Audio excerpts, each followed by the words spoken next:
A warm glow filled the garden as fairy lights twinkled overhead. As I made my way through the crowd, I could hear laughter and conversation wherever I looked. The dish was full of canapés, looking as though it may fall at any second. The usual suspects, my college classmates, the most of whom were still unmarried and tenaciously defending their independence, were present at Lena's birthday celebration. And me, the one with the heavy stone already on my left ring finger, was me. A voice shouted behind me, "Hey, stranger!" I turned to find Lena embracing me firmly, her blonde locks bouncing. "Where have you been hiding?" I chuckled and pointed to the piled-high plate, saying, "Just avoiding social butterflies. Aside from that, happy birthday. Happy birthday, gorgeous. You look amazing." Her eyes glistened as she said, "Thanks. So, where's Mr. Perfect?" Well, Adrian. His name even sounded right.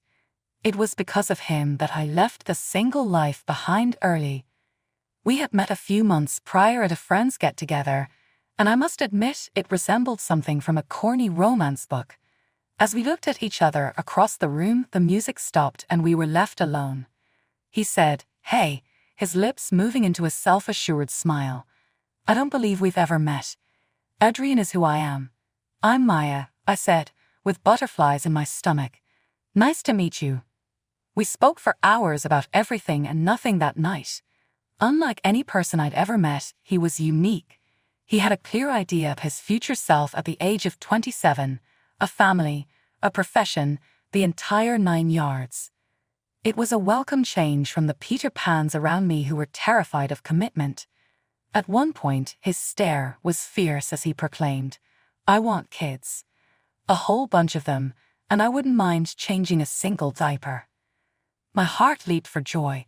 For me, having children was also a must. Being the only kid, my childhood fantasies were of a house full of small people and laughing. "Me too," I said, a sincere smile lighting across my face. A seldom found. That concluded everything. In the murky seas of dating, we were a rare pair who were on the same page. Our partnership took off right away. Dates became weekend trips, which became evenings spent watching movies together on his sofa. Adrian greeted me warmly and showed me around his family, who were a close-knit group. Susan, his mother, was very cozy. "Maya, family is everything," she would add, her eyes sparkling. "A woman's place is with her children, nurturing them, helping them grow." I have to admit that I agree. A year later, beneath the glow of the park lights, Adrian proposed with a straightforward diamond ring. My eyes filled with tears and I said, "Yes." Our little family-only wedding was lovely and tiny. After the honeymoon, things got serious. Ever the pragmatic, Adrian recommended that I remain at home and concentrate on raising our future children in a loving atmosphere. He would squeeze my hand and tell me to think of it as an investment. "I'll provide for the family. You concentrate on becoming the most amazing mother ever." The next 6 months passed in a blur of doctor's visits, 3 a.m. pickle and ice cream cravings, and never-ending discussions about baby names. The great day. Adrian was overjoyed. He bragged, "Paul's knocked up," pretty much telling everyone we encountered that we're expecting a small heir. His insistence on an heir always bothered me a little bit, but I ignored it, concentrating instead on the wonder that was developing inside of me. The big day finally came. After pushing for hours, there was quiet followed by a chorus of cries, both mine and the baby's. My finger was caught by a small, flawlessly wrinkled hand. I felt a wave of relief that was so strong it hurt. With a pleasant voice, the doctor declared, "It's a girl." There was a beat of quiet. My heart fell. Adrian then lumbered over, disappointment plastered on his face. It seemed unbelievable to me. While I was cradling our lovely daughter, feeling both fatigued and excited, Adrian could only manage an expression that suggested he had lost the championship game involving his beloved team. "A girl," he finally said in a flat, unexcited voice. "Well, there's always next time for a boy, right?" My heart grew heavier. I said, "Next time." With a shrug, he moved away from our daughter who was curled up in my arms. "Indeed, as you well know, we must have an heir. I have to continue the family name." I feigned a laugh. "We have an heir," I remarked, guiding him in the direction of the infant. "Observe her, Adrian. She is flawless." He nodded somewhat, but his gaze did not change. My in-laws, fortunately, told a different tale. Susan jumped into grandma mode as soon as she lay eyes on her granddaughter Grace. She cooed at her, fussed over her, and lavished her with plush animals and little outfits. "A petite damsel," she said, grinning. "Just what this family needs." Adrian remained cool toward Grace at first. His gaze would frequently wander to some far, invisible location as he would hold her awkwardly. He used to say things like, "What a lovely blossom. You have to handle her delicately. Alternatively, it's unfortunate that she can't act a little rough and tumble like a boy." Every comment gnawed away at my happiness. Was it unreasonable of me to hope that my spouse would adore our daughter, gay or straight?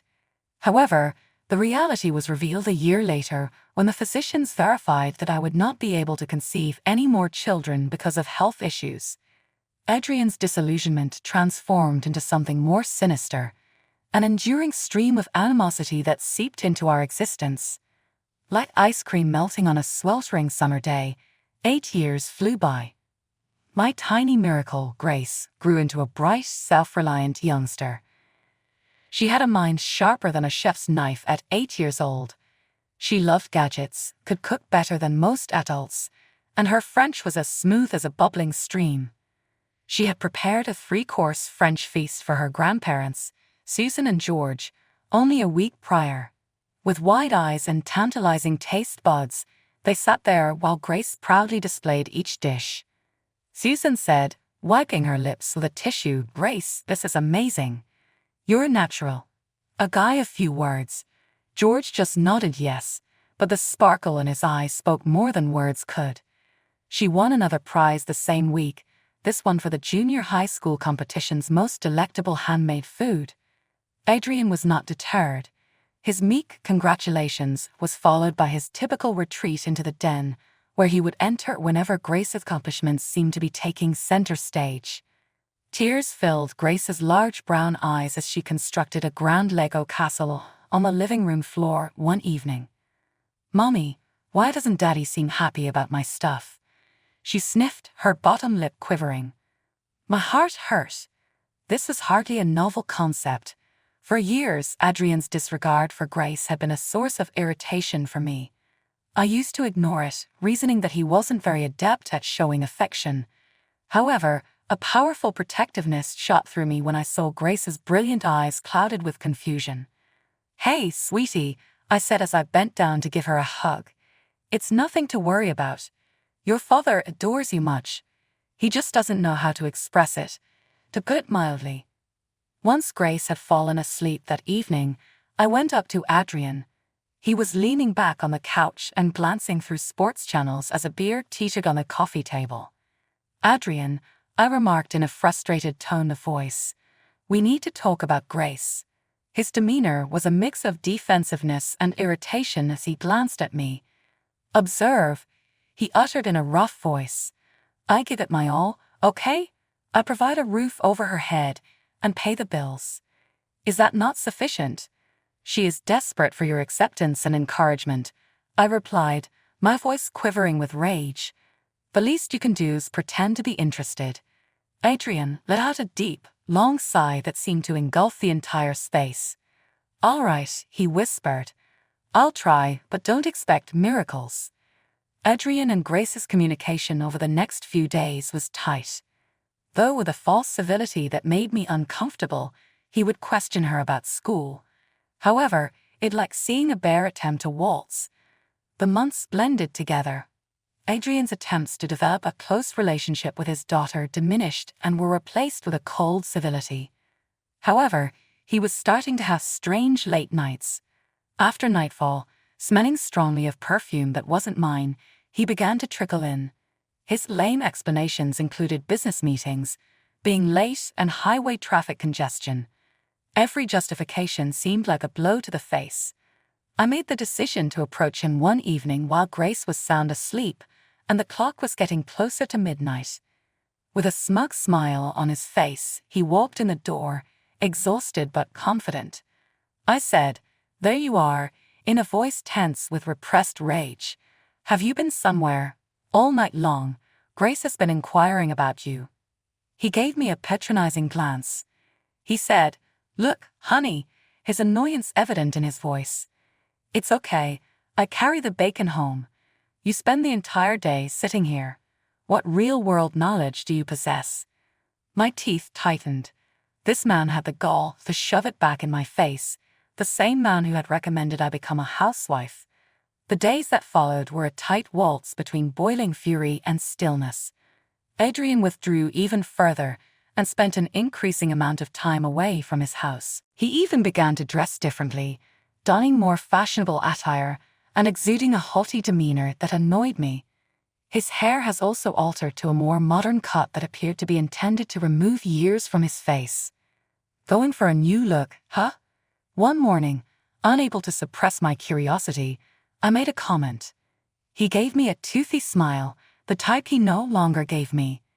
He muttered, "Work thing," dodging my stare. There was a great weight to the falsehood. With a grin on her face and a crumpled piece of paper in her fingers, Grace virtually bounced into the home one day. She chirped, bouncing on the balls of her feet, "Mommy, guess what?" My pride grew within me. My tiny genius had a talent for gathering accolades. What was it this time? Another victory in a coding competition, a flawless grade in a scientific course. "What is it, sweetie?" I took the paper, knelt before her to ask. "I've won the school's mind games championship," she said, her pleasure visible in every word. "I'm the smartest child in my grade," they said. I sprang with pleasure and gave her a bare embrace. "Grace, it is incredible. I have faith in your ability." We should have celebrated this win. However, what? A classy dinner, a visit to a theme park. Those choices seem so trite for a brain as sharp as Grace's. That afternoon, when Grace got out of her coding session, I had an idea. Yes, I gave her a sleek, brand new smartphone as a surprise when she was 8 years old. When she opened the gift, her eyes sprang wide with surprise. "A new phone. Mommy, a phone for me." "For you," I said, confirming with a wink of the lips. "You've worked so hard, and I think this could be a great way for you to explore your interests even more." With a sense of reverence, she grasped the phone and traced the smooth surface with her fingertips. She took pictures, edited them using built-in filters, and even downloaded a few educational applications once she quickly learned how to use it. "I'm grateful, Mommy." She threw her arms around me and shouted, "This is the best gift ever." A stab of remorse shot through my chest. Adrian would not stop talking about how I was pampering Grace. This would not even somewhat please him. However, Grace's happiness muffled that voice. "Just promise me one thing, okay?" I said, keeping my eyes on her. "Don't discuss the phone with Daddy. He may become enraged." Grace, the ever-loyal daughter, gave a sincere nod. "Mommy, my lips are sealed. This is our little kept secret." After a week, a sliver of optimism appeared in our tense home, but it was as fleeting as a firefly in the night. For the first time since he started his late-night routine, Adrian brought up Grace in conversation. Not simply a cold, "How was school?" but an actual effort to establish a connection. One evening, he threw a faded baseball cap on the table and said, "Hey, would you be interested in joining me this weekend for a camping trip?" Just the two of us. By the campfire, we may bake marshmallows and tell spooky stories.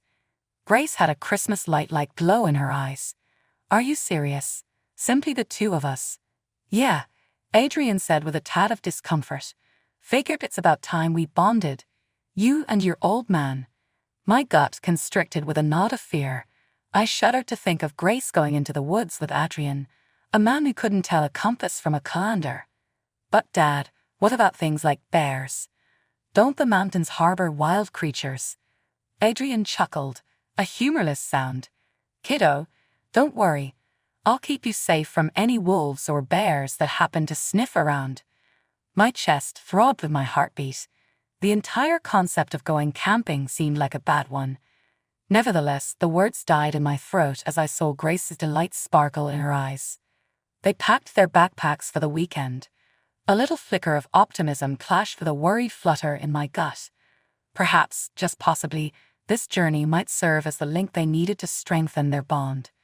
As Sunday night came to an end, a dull grey sky covered the sky, reflecting the mounting sense of dread within me. With a panicked look on his face, Adrian stammered through the door by himself. "Maya," he said in a raspy voice, "I have something I must tell you. Grace is here. I let her go." The entire world was skewed. "Lost her?" My voice was just a whisper as I echoed, "What do you mean, you lost her?" He raised his head, begging with red-rimmed eyes. "She got lost when we were trekking in the mountains. I looked everywhere and yelled for her, but..." My anger shot through me, burning brightly. "You just got home, too. Why didn't you make a police report?" "I was scared," he said, his voice breaking. "Scared they'd think." "Think what?" I yelled, a terrible calm permeating my voice. "That you're a neglectful father who lost his own daughter." Tears poured down his cheeks, but they didn't really put out the fire that was burning within of me.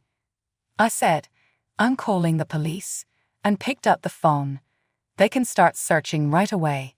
After making a panicked phone call, sirens could be heard far away, serving as a glimmer of hope amid the approaching darkness. When my in-laws showed up, their worried expressions were hard to get through to me because I was still so terrified. With every minute that passed, the excruciating wait continued to drag on forever. With his phone tightly gripped in his palm and his eyes fixed on the screen, Adrian was snuggled up on the couch. I was watching him when my blood pressure shot up. A smoldering wrath was concealed by a distant composure. This wasn't a real concern. This wasn't a worry. It was something completely different. I felt a shockwave go through me. Grace's mobile phone. Grace's phone. I let out a scream as the revelation hit me like a blow to the face. She owns a GPS-equipped phone.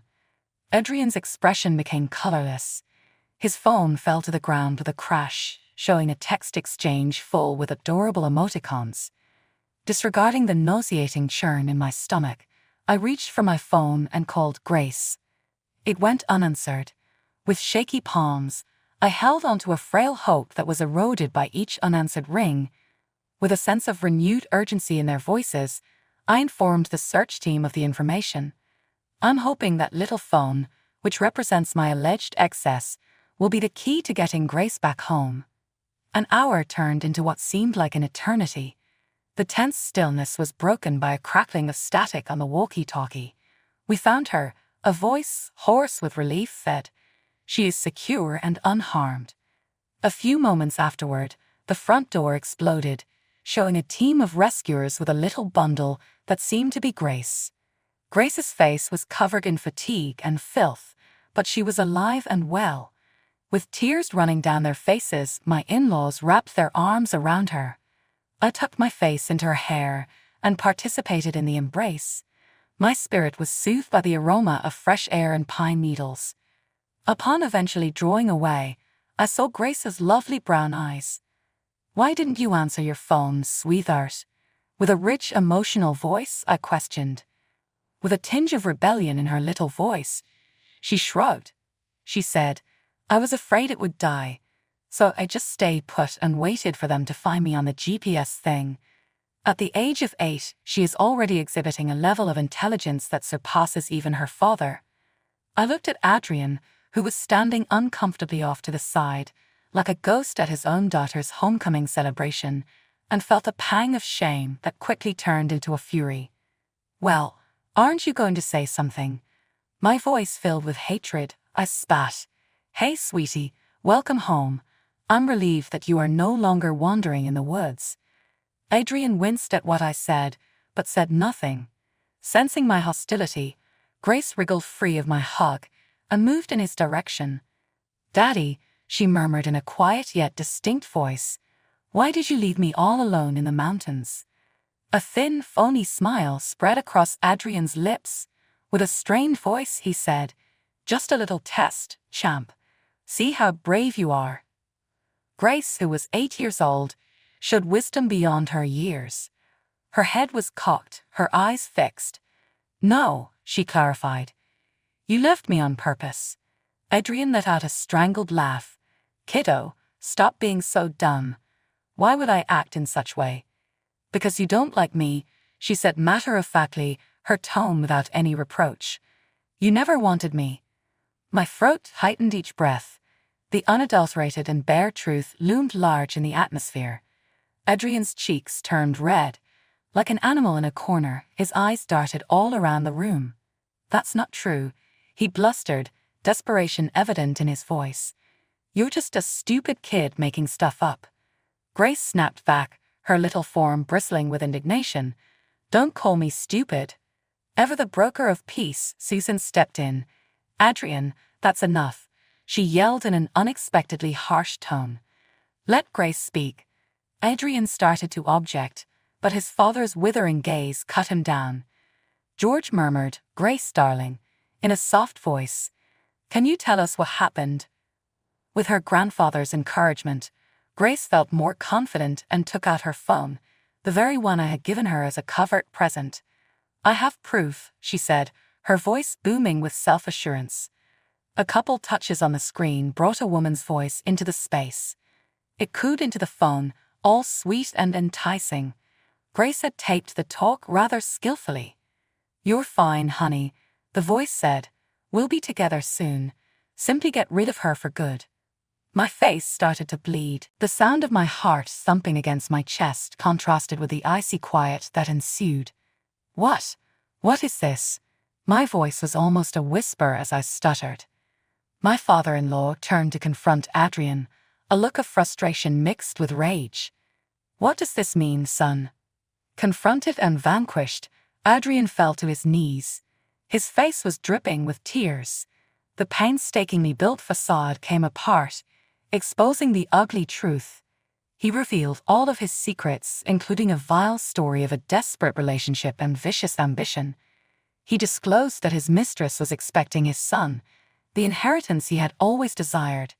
She would not marry him, however, not while he was married to someone else and had a kid whose alimony payments would deplete his savings. They had devised an evil scheme to get rid of Grace, the thing preventing them from achieving their goal. A raw, merciless beast of fury screamed through me. The man who had held my hand at the altar and with whom I had lived my life was actually a monster. When I defined my voice, it was a low growl. I spat out "police," reaching for my phone. With a desperate tone in his words, Adrian surged at me. "Please, Maya, you're not comprehending." From a distance, the siren's sorrowful cries announced the arrival of justice, although a bit late. Adrian fell to the ground as the police stormed into the home. His cries for forgiveness were ignored. The weeks that followed were a haze of court hearings, lawyer conferences, and police interviews. Grace stood her ground. Bless her noble heart. She described what had happened in the mountains, exposing her father's brutality with a steady, firm voice. The cornerstone of the prosecution's case was the tape found on her phone, which attested to his heinous scheme. The media went crazy about the trial. With painted nails and a heart as frigid as ice, Adrian and his mistress pointed fingers at one another in an attempt to assign blame. But against the weight of the evidence, their falsehoods were as thin as tissue paper. Slow as it was, justice eventually won out. Adrian was found guilty of attempting to kill his mistress. The judge, a hard-bitten lady with cold, steely eyes, gave them a heavy punishment. Years in prison would be their punishment, but it was a tiny price to pay for the horrific deed they had planned. It was a hollow win in terms of monetary recompense. The terror that had suffocated me during the excruciating hours following Grace's abduction was a scar that money could never heal. However, it was a symbolic penalty that served as a reminder of the life that they had so ruthlessly attempted to put out. Adrian's own family delivered what was maybe the most gratifying blow.